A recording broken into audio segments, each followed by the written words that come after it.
예수님이 목자이시고 우리는 양이다. 이 말씀을 듣게 되어지면 참 힘이 납니다. 왜냐하면 이 세상의 삶을 어렵게 하루하루 살아가야 되는 우리들에게 이처럼 고무적인 말씀이 어디에 있습니까? 천지를 지으신 하나님, 만왕의 왕 되신 예수님께서 우리의 목자가 되신다. 이보다도 더 우리에게 고무적이고 힘이 되어지는 말씀이 어디에 있을까요? 걱정할 게 있을까요? 우리는 그냥 양으로 살면 되는 것입니다. 푸른 초장에 인도하면 그곳에 가서 풀을 뜯고 실만한 물가에 인도하면 그곳에서 물을 마시기만 하면 된다는 것입니다.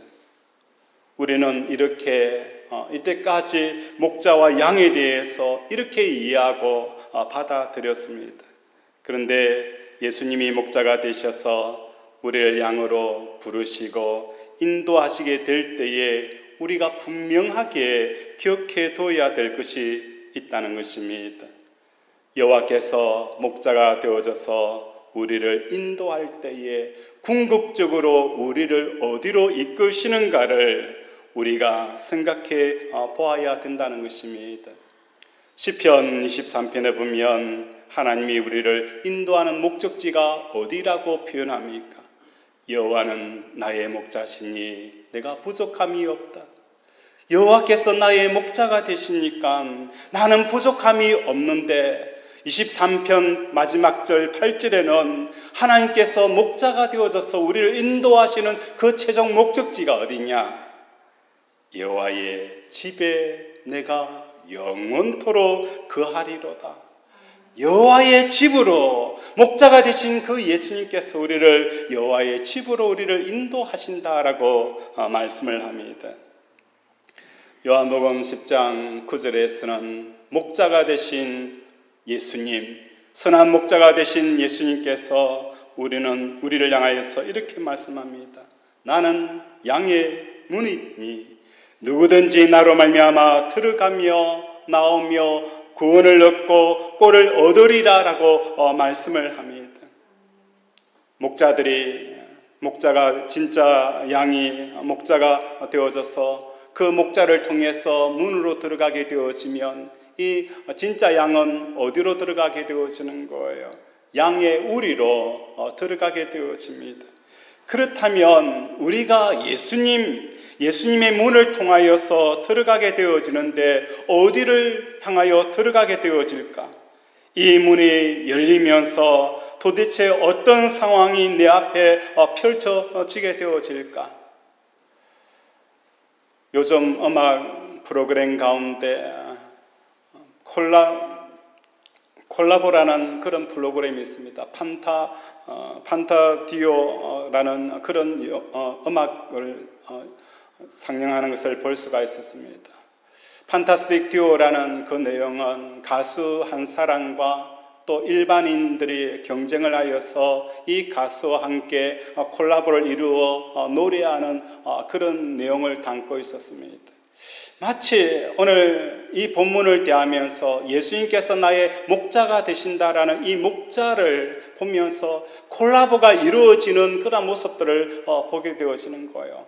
시편 23편의 말씀과 요한복음 10장에 예수님께서 나는 양의 문이다 라고 말씀하는 이것이 서로 콜라보가 되어져서 부르는 그 노래 제목이 무엇인가? 그것은 에베소서 2장 6절의 말씀이라는 거예요.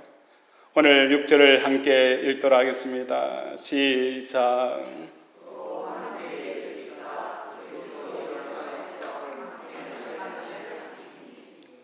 6절에 보면 또 함께 일으키사 그리스도 예수 안에서 함께 하늘에 앉히시니 라고 말씀하는 거예요.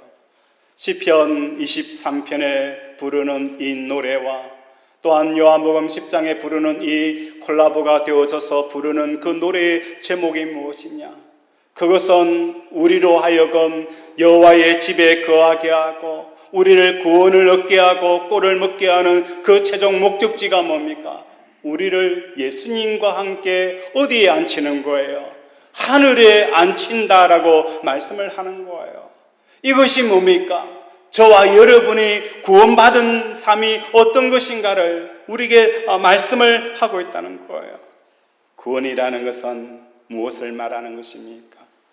예수님과 함께 우리가 하늘에 앉는 것이 바로 구원받은 자인 것을 깨닫는 저와 여러분이 되어지기를 바랍니다. 하늘에 앉아 있다는 것, 이것을 좀 더 구체적으로 살펴보기를 원합니다. 요한복음 10장 10절에 보면 도적이 오는 것은 도적질하고 죽이고 멸망시키는 것뿐이요 라고 표현하는데, 여기서 도적이 와서 도적질하고 죽이고 멸망시킨다는 이 말의 뜻은 무엇일까? 도적이라는 것이 무엇일까요? 하늘에 가야 될 내 마음을 반대로 바꿔서 이 땅으로 끌어내리게 하는 것이 바로 도적이라는 것입니다. 그렇다면 그 도적이 우리를 죽이고 멸망시킨다는 것은 무엇을 의미하는 것입니까? 이 땅 쪽으로 끌려당겨진 우리의 마음이 예수 그리스도의 이름을 부른다고 하지만은 또 내 마음은 하늘에 앉아있는 것 대신에 직장 가운데서 내가 앉게 되어지는 것입니다. 오늘 직장 가운데 우리가 앉게 되어지면 그 앉은 자리에서 무엇을 합니까? 어떻게 하면 저 사람보다도 더 나은 경쟁력을 가질 수 있는지, 저 사람보다도 어떻게 하면 좀 더 높은 곳에 앉을 수 있는지, 어떻게 하면 연봉을 더 많이 벌 수 있는지, 그 속에 치열한 무한 경쟁 속에 뛰어들어서 그 사람 위에 밟고 그 사람을 모함하고 그 사람을 이겨내려고 하는 그 모습으로, 우리가 발부둥치는 모습으로 바뀌게 되어지는 거예요.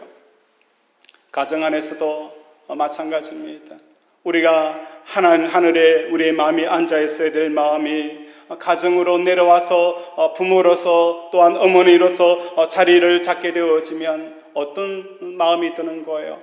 자식 한번 잘 키워봐야지, 자식 한번 잘 키워서 이 자식을 성공시켜야 되지라고 발부둥치게 되어진다는 거예요. 몇 년 전에 있었던 사건입니다. 이 부모가 어린 딸을 두었는데 이 딸이 피아노의 영재입니다.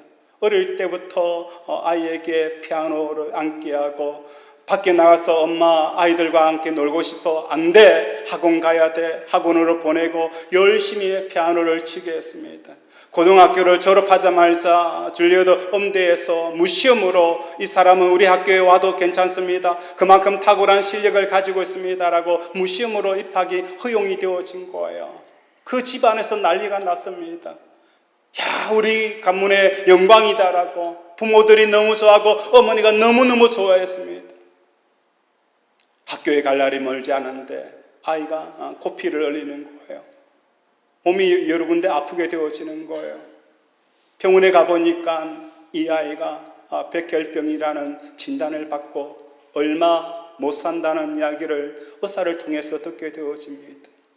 그때 그 어머니가 교회 나와서 울부짖는 거예요. 내가 자녀에게 같이 놀자, 같이 휴가 가자, 같이 바닷가 가자 한 번 이야기한 적이 없다는 거예요. 이때까지 학원 가지 않느냐, 왜 피아노에 앉지 않느냐, 텔레비 보는 시간에도, 친구와 같이 노는 시간에도 어떻게 해요? 피아노 쳐라 하고 이야기하는 것밖에 없지. 아이에게 따뜻한 사랑과 따뜻한 말 한마디 하지 못하였던 자기 자신을 돌이켜보면서 그 시간을 그렇게 회개하고 부르짖었다는 거예요. 그러면서 그 어머니의 기도가 있었습니다. 하나님, 줄리어드 음대 안 가도 좋습니다. 피아노 안 쳐도 됩니다. 사람들에게 유명한 피아니스트가 아니라도 좋습니다. 그냥 나와 함께 이 시간을 보낼 수 있는 그 시간을 주십시오. 그것이 그 어머니의 기도였다는 거예요. 오늘 우리가 이 땅에서 부모가 자녀에게 마음을 앉히게 되어지고 가정 안에 자녀를 잘 키우겠다는 그 마음을 품게 되어지면 이런 일들이 발생이 되어지는 거예요. 아내와 남편이 늘 티격태격 싸웁니다. 가정사로 피 터지게 싸우는 거예요. 피디게 싸워지는 것은 몇 가지 요소밖에 없습니다. 지금보다도 조금 더 좋은 집으로 이사가는 것, 지금보다도 좀 더 나은 노후 생활을 하기 위해서 악착같이 돈을 버는 거예요. 그리고 돈을 버는 것에서부터 이탈이 되어지면 과감하게 어떻게 하는 것입니까? 정죄하고 판단하고 또 나무라게 되어지고 서로 싸움 피터지게 싸우게 되어진다는 거예요.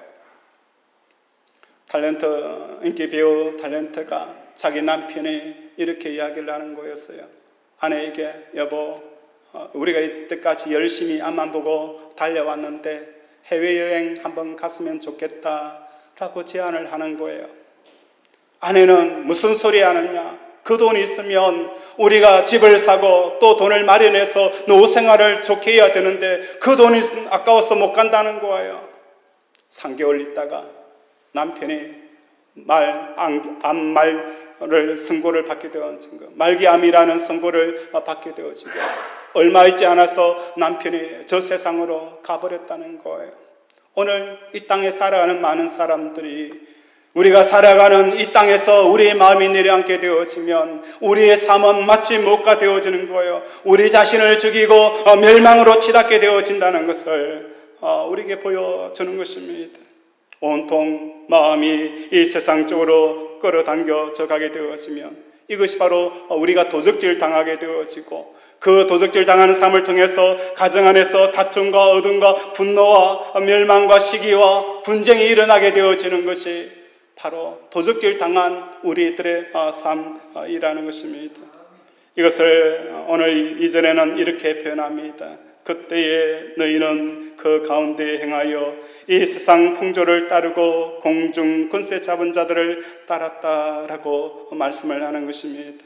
마음이 완전히 하늘로부터 끊어진 상태, 하나님으로부터 끊어져 있고 하늘에 우리의 마음이 가 있지 않게 되어지면 이 세상 가운데서 서로 치고받고 뒹굴면서 그 죽음과 멸망을 경험하게 되어지는 것이 바로 우리들의 삶이 되어지는 것입니다. 구원이라는 것은 무엇입니까?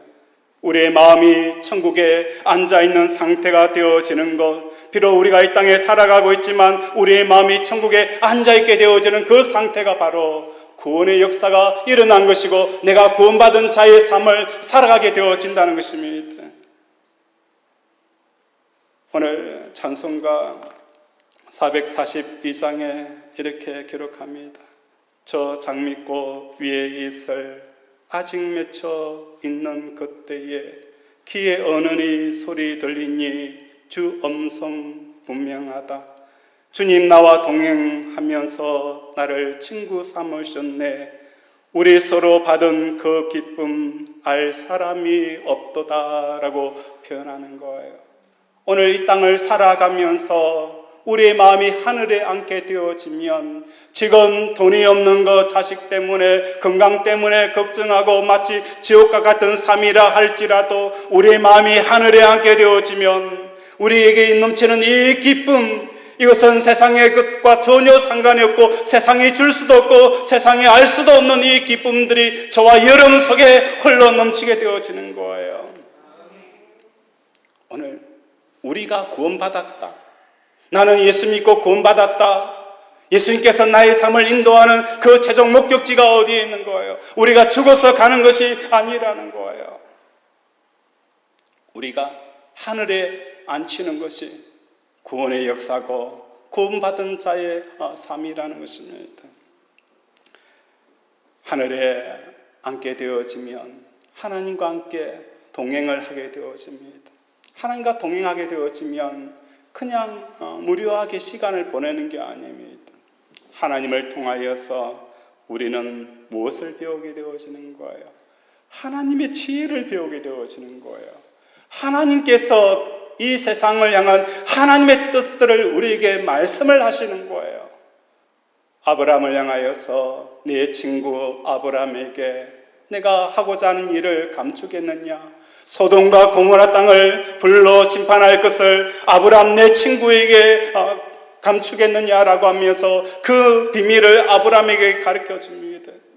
아브라함이 듣고 소돔과 고모라 땅에 있는 그 나라와 롯을 위하여서 기도하는 그 중보 기도가 시작되어지는 것을 우리에게 보여주는 거예요. 또한 이스라엘이 전쟁을 할 때에 하나님께 피하고 하나님과 함께 거하게 되어집니까? 하나님께서 어떻게 해요? 전쟁을 어떻게 이끌어 가는가를 보여주는 거예요. 저기 우리 수보다도 더 많은 무기들과 더 많은 군대를 이끌고 쳐들어왔을 때에 이스라엘은 너무나도 열악했습니다. 그때 하나님께서 하나님과 동행하는 사람을 통해서 이렇게 말씀합니다.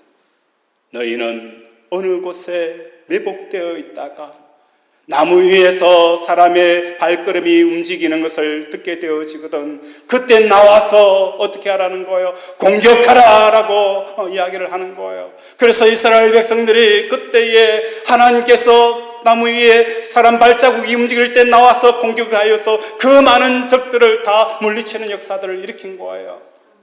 성경 곳곳을 한번 살펴보십시오. 이스라엘 백성들이 저 죽인 원수들보다도 하나님께서 더 많은 사람들을 쳐서 죽였다라고 성경은 명확하게 말씀하고 있다는 거예요. 오늘 우리는 왜 하늘로 우리의 마음을 보내지 못합니까? 하늘로 보내버리면 내 지금의 자녀의 문제, 내 사업의 문제, 또 이런 저런 문제들을 어떻게 누가 할 수 있느냐? 아닙니다. 하나님께서 우리에게 분명히 말씀합니다. 잠잠히 참고 기다리고 여호와를 바라라라고 말씀하는 거예요. 그때서 하나님께서 우리에게 무엇을 주시는 거예요? 내가 이 땅을 어떻게 통치하며 어떻게 만물을 주관하며 하나님의 뜻이 어떻게 드러나는가를 그때서 우리에게 뚜렷하게 말씀하신다는 거예요. 이것이 바로 구원받은 자의 삶이고 능력이 되어지는 것입니다. 밤 깊도록 동산 안에 주와 함께 있으려 하나 길은 세상에 할 일 많아서 날 가라 명하신다. 주님 나와 동행하면서 나를 친구 삼으셨네. 우리 서로 받은 그 기쁨을 알 사람이 없도다. 이 험한 세상 살아갈 때에도 주님 세상 사람들이 알 수 없는 이 기쁨, 세상 사람이 알 수 없는 이 평강을 가지고 오늘도 우리가 세상을 이겨가는 저와 여러분이 되어지기를 주님의 이름으로 축원을 드립니다. 그러면 두 번째로 어떻게 하면 하늘에 앉는 삶을 살아갈 수 있을까? 요한복음 10장 17절에는 이렇게 말씀합니다. 목자가 되셔서 인도하셔야 될 분이 자꾸 목숨을 버리겠다라고 말씀합니다. 18절에 이르서는 예수님께서 목자가 되어서 자기의 목숨을 버리겠다라고 표현을 하고 18절에 이르서는 내게서 빼앗는 자가 있는 것이 아니라 내가 스스로 목자가 되어져서 내 목숨을 버리겠다라고 말씀을 한다는 거예요. 우리가 생각해 보았을 때에 여호와는 나의 목자시니 내가 부족함이 없다라고 말씀한 그 목자 예수님께서 무엇을 말하느냐, 우리를 인도함에 있어서 무엇을 말씀하느냐 하면 스스로 내 목숨을 버린다라고 표현하는 거예요. 나는 내 목숨을 버리겠다라고 말씀하는 거예요. 그러면 우리는 이렇게 의문이 생깁니다. 예수님, 우리를 이끌어 주셔야 되는데 왜 죽어버리면 누가 우리를 이끌어 갈 수가 있습니까? 예수님이 죽어버리면 누가 우리를 이끌어 갑니까? 목자와 양의 관계에서 목자가 목숨을 버린다는 것을 우리는 어떻게 받아들이고 어떻게 오해를 했습니까? 이것을 목숨을 버릴 각오로 양을 지키고 인도한다라는 그런 뜻으로 우리는 이해했습니다. 예수님께서 자기의 목숨을 버려가면서까지 우리를 인도한다, 우리를 지키고 보호한다, 그렇게 이해를 했을 뿐만 아니라 예수님, 그래요, 우리의 목자가 되어서 예수님이 혼자 죽으세요. 나는 죽지 아니하고 내 대신 예수님이 혼자 죽으세요라고 그렇게 우리는 이해하고 받아들였습니다. 그런데 예수님께서 우리를 목자와 양의 관계 속에서 말씀하시는 이 말씀을 우리가 들어야 되는 겁니다. 목자와 양의 관계에서 양은 목자를 따라갈 수밖에 없는 거예요. 목자와 양의 관계는 양은 목자를 따라갈 수밖에 없는 관계예요. 여호와는 나의 목자시라는 것은 다윗은 끝까지 그곳이 어느 곳이든지 사망의 음침한 골짜기라도 내가 그를 따라가는 것이 목자와 양의 관계 속에서 이루어져야 될 일들이라는 거예요. 목자가 힘이 없어서 잡혀 죽는 게 아니잖아요. 외압에 의하여서 강건적으로 힘이 없고 능력이 없어서 강한 세력에 의해서 목자가 우리를 지키다가 그렇게 죽는, 처참하게 죽고 자기의 의도와 전혀 상관없이 죽음을 맞이하는 그 죽음이 아니잖아요. 우리 예수님께서는 자기를 향하여서 나는 스스로 목숨을 버린다라고, 그 죽음의 길을 가는 것을 스스로 버린다라고 말씀을 하신 거예요. 빌라도가 예수님을 죽인 게 아니에요. 가룟 유다가 예수님을 죽인 게 아니에요. 로마 병정이 예수님을 죽인 게 아니에요. 예수님께서 스스로 십자가에 달려 스스로 자기 목숨을 버리신 거예요.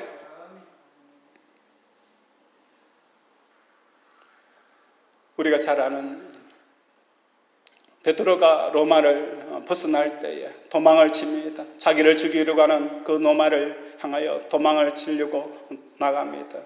그때 저기서 예수님께서 옵니다. 예수님께서 베드로에게 내가 버린 그 노마를 향하여서 내가 간다. 이게 무엇을 말하는 거예요? 오늘 저와 여러분의 삶 가운데서 내가 버린 그 로마를 향하여서 예수님께서 가신다라고 말씀을 하는 거예요. 오늘 저와 여러분 삶 가운데서 베드로는 무엇을 깨닫게 되어지는 거예요? 그래, 맞아. 나의 주님이시고 나의 목자이신 예수님께서 내가 버린 그 로마, 나를 죽이려고 하는 그 로마를 향하여서 다시 그들을 구원하기 위해서 간다면 나도 어떻게 해요? 그 로마를 향하여서 따라가야 하는 것이 그의 양의 역할이라는 거예요. 그의 양이면 그 주님을 따라가야 하는 거예요. 그래서 베드로가 어떻게 합니까?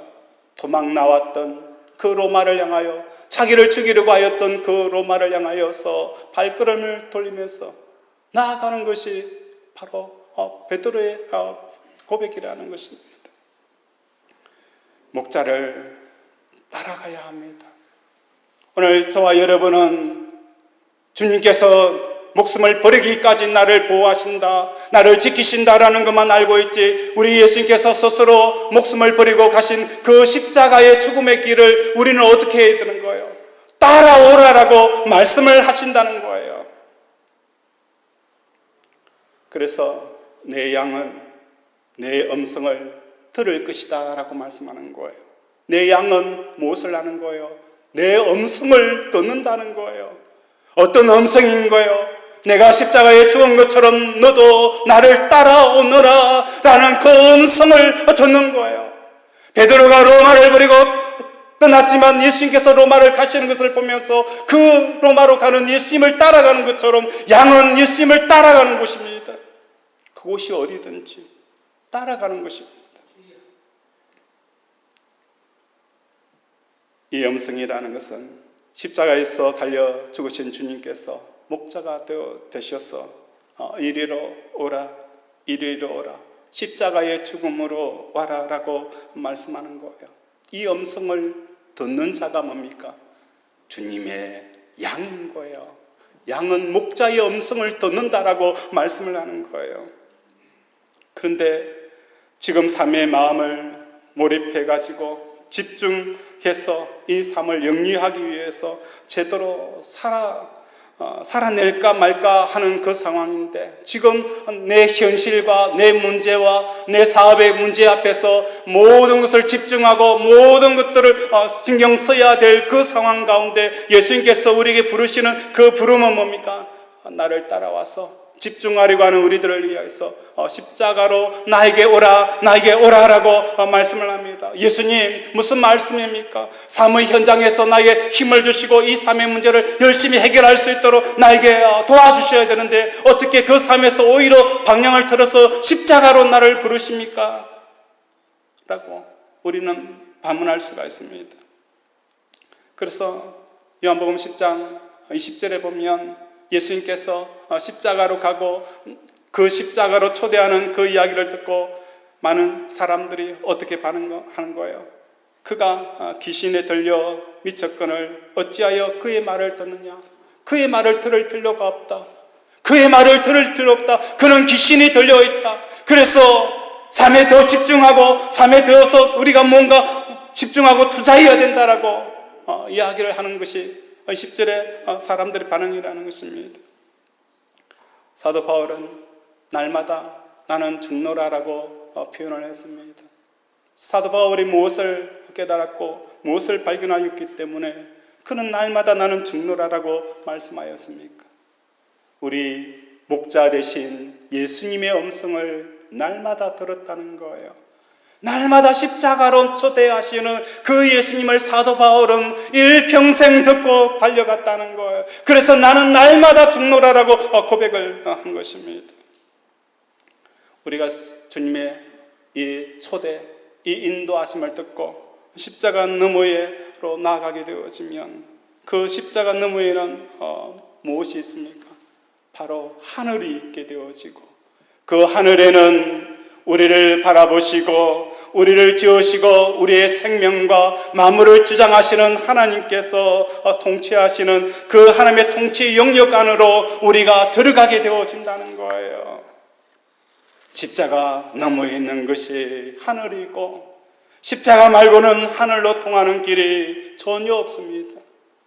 내가 곧 길이요 진리요 생명이니 나로 말미암지 않고는 아버지께로 갈 수가 없다라고 명확하게 말씀하는 거예요. 그래서 오늘도 저와 여러분이 하나님의 음성을 듣고 따르는 양이 되어지는 역사가 일어나기를 주님의 이름으로 축원을 드립니다. 예수님의 음성을 듣고 따르는 양의 모습이 구체적으로 삶의 현장에는 어떻게 나타나야 하는 것일까요? 예를 들어서 지금 돈에 쪼달리는 상황이 펼쳐졌습니다. 그래서 내가 지금 돈이 없구나, 돈이 없다는 상황을 깨닫기 시작합니다. 그때 양이 목자를 따른다는 것은 무엇을 말하는 거예요? 돈이 없는 이 상황 가운데서도 예수님께서 우리를 부릅니다. 십자가로 나에게 오라, 십자가로 나에게 오라라고 말씀을 하는 것입니다.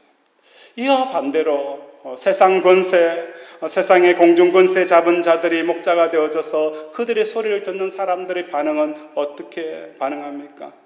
돈이 없게 되어지니까 돈을 빌려야 한다. 이런 사람을 만나서 그 사람에게 돈을 빌릴 수 있지 않느냐? 돈을 열심히 빌려라.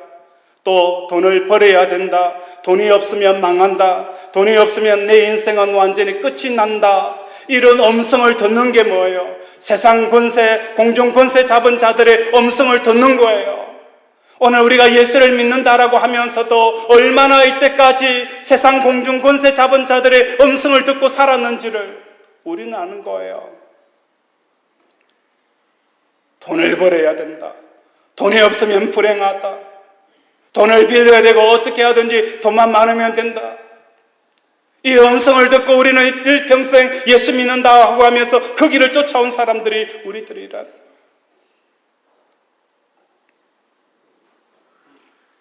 우리의 마음이 하늘에 있게 되어지면 우리가 왜 돈이 없는가를 하나님을 통해서 듣게 되어지는 거예요. 우리의 가정을, 우리의 사업장을 하나님의 뜻이 보이게 되어지는 거예요. 내 자녀를 내가 열심히 키우는 게 아니에요.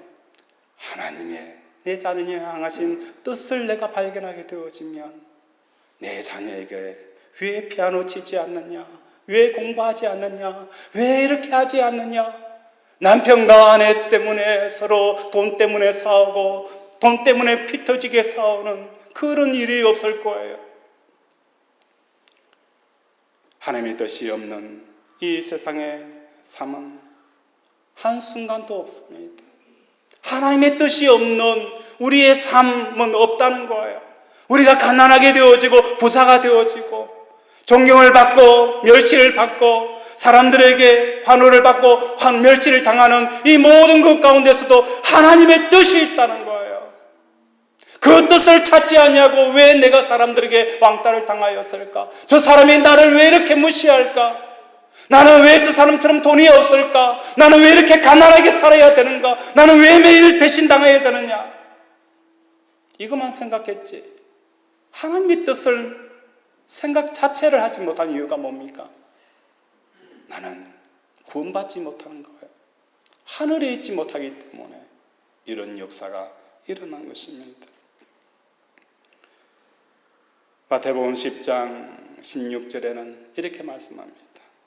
시편 23편에서 부르는 그 골라보, 여호와는 나의 목자시니 라고 여호와께서 나의 목자가 되어주시고, 또한 요한복음 10장에는 예수님께서 양의 문이 되어주신다라고 결론적으로 말하고 나서 우리에게 마태복음 10장 16절에 이렇게 말씀합니다. 나는 이제 양들을 이리떼 가운데로 어떻게 한다는 거예요? 보내겠다라고 말씀하는 거예요. 시편 23편에서는 여호와는 나의 목자가 되신다라고 말씀하시고, 또한 요한복음에서는 양의 문이다라고 말씀하고 라고 하셨던 그 예수님께서 양과 목자를 규정하고 나서 우리가 양이 되어졌을 때에는 그것으로 끝나면 좋을 텐데 어떻게 하는 거예요? 나는 이제 그 양들, 시편 23편을 통해서 양이 되어졌던 그들, 푸른 초장과 실만한 물가로 인도하였던 그 양들, 양을 위해서 목숨을 버렸던 그 요한복음 10장에 나타나 있는 그 양들을 이제는 어디로 보낸다는 거예요?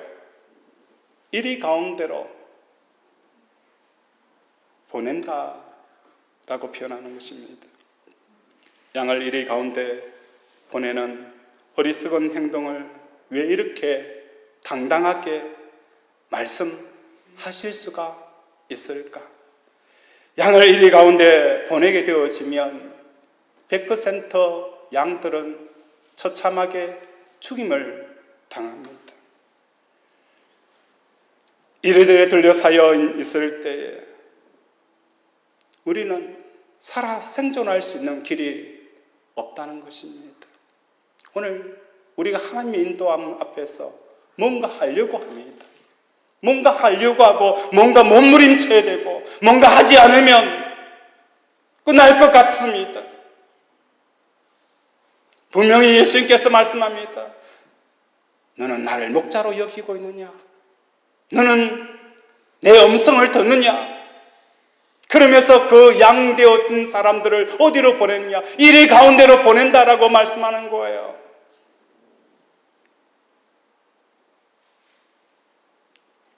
이리에 둘러싸여 있을 때에 우리가 해야 할 것은 이리를 이기겠다고 사자가 되어지면 안 됩니다. 이리에 둘러싸여 있을 때에 그 이리를 이기기 위해서 우리가 곰이 되어서는 안 되는 것입니다. 예수님께서 양을 이리 가운데 보내는 그 목적이 뭡니까? 이리 가운데서도 우리는 끝까지 양으로 남아 있어야 예수님이 나의 목자가 되어지는 거예요. 이리에 둘러싸였다고 내가 사자가 되어져서 발톱을 곤두세우고 드러내게 되어지면 예수님은 나의 목자가 될 수가 없는 거예요. 예수님은 양의 목자이시기 때문이라는 것입니다. 오늘 우리 사랑하는 권속들의 삶 가운데 잠잠히 여호와를 바라는 저와 여러분이 되어지기를 바랍니다. 사순절이 되어져서 우리는 경건의 힘을 씁니다. 경건이라는 게 뭘 말하는 것입니까? 지금 육체를 입고 살아가는 동안에 육체를 통해서 만나는 그 어떤 것보다도 먼저 마음이 보이지 않으시는 그 하나님과 먼저 연결되어지는 게 뭐라는 거예요? 경건이라는 것입니다. 먼저 연결되어져야 할 것이 바로 하나님이라는 것, 이게 뭡니까? 경건의 삶을 살아가는 거예요. 오늘 사업장에 레드 코드가 올립니다. 자녀의 문제가 생겼습니다. 내 건강에 문제가 생겼습니다.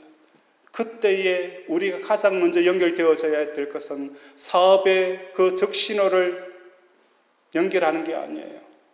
하나님과 연결하는 저와 여러분이 되어지기를 바랍니다. 믿음이라는 게 무엇입니까? 하나님께서 나를 택하신 거예요.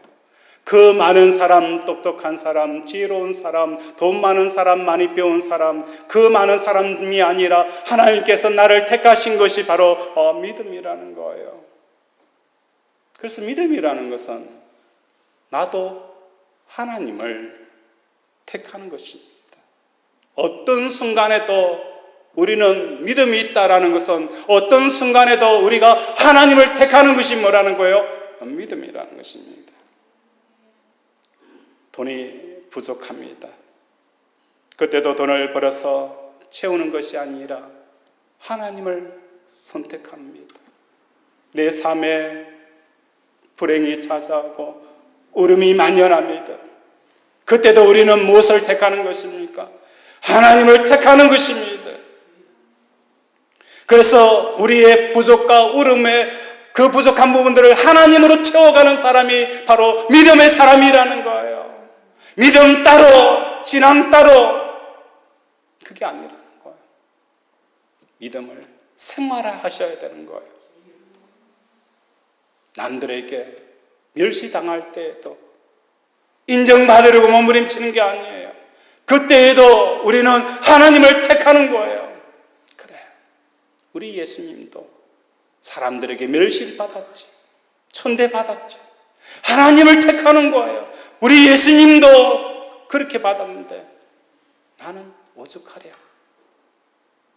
그러면 미움의 마음도 분노의 마음도 싹 사라지는 역사가 일어나는 것입니다. 성화라는 것이 무엇입니까? 내가 변하는 게 아니에요. 우리는 이때까지 성화하면 내가 변한다라고 생각을 합니다. 기독교에서 말하는 성화는 내가 하나님께 얼마나 의존적이 되어지느냐, 그럼으로써 결국 얼마나 하나님이 방해를 받지 않냐고 당신을 표현해 내느냐, 이것이 바로 뭡니까? 성화라는 거예요. 우리 예언자매가 피아노를 통해서 피아노의 곡이 울려 퍼집니다. 예언자매의 실력을 드러내는 것이 아니라 무엇을 하는 거예요? 피아노가 얼만큼 이렇게 아름다운 음을 낼 수 있는가를 예언자매를 통해서 드러내는 거예요. 오늘 우리의 삶도 마찬가지입니다. 우리 속에 내 생각이 있고 내 감정이 있고 내 길이 있습니다. 이것이 하나님을 드러내는 데에 얼마나 많은 방해 요소로 작용을 했습니까? 모세도 마찬가지였어요. 이스라엘 백성들이 불평하고 원망하면서 은혜도 모르고 어떻게 저런 사람의 은혜를 받을 수 있고 하나님의 기적을 체험할 수 있을까? 화가 난 거예요. 그래서 어떻게 합니까? 화를 내면서 반석을 쳐서 내가 너희를 위해서 물을 내려, 너희는 이 물을 받을 만한 존재가 되어지지 않는다. 너희가 이 은혜를 누릴 만한 그런 그릇도 되어지지 않는다. 너희에게는 과분하다. 하나님의 거룩을 드러내지 않은 거예요. 모세의 그 혈기가 하나님의 거룩을 드러내지 않은 거예요. 너희가 그럼에도 불구하고 너희가 불평하고 원망하고 돌아서면 또 원망하고 불평하더라도 그럼에도 불구하고 그들을 향하여서 하나님의 거룩을 드러내는 거예요. 그런데 우리는 우리 생각과 우리 감정과 우리 그 알량한 자존심 때문에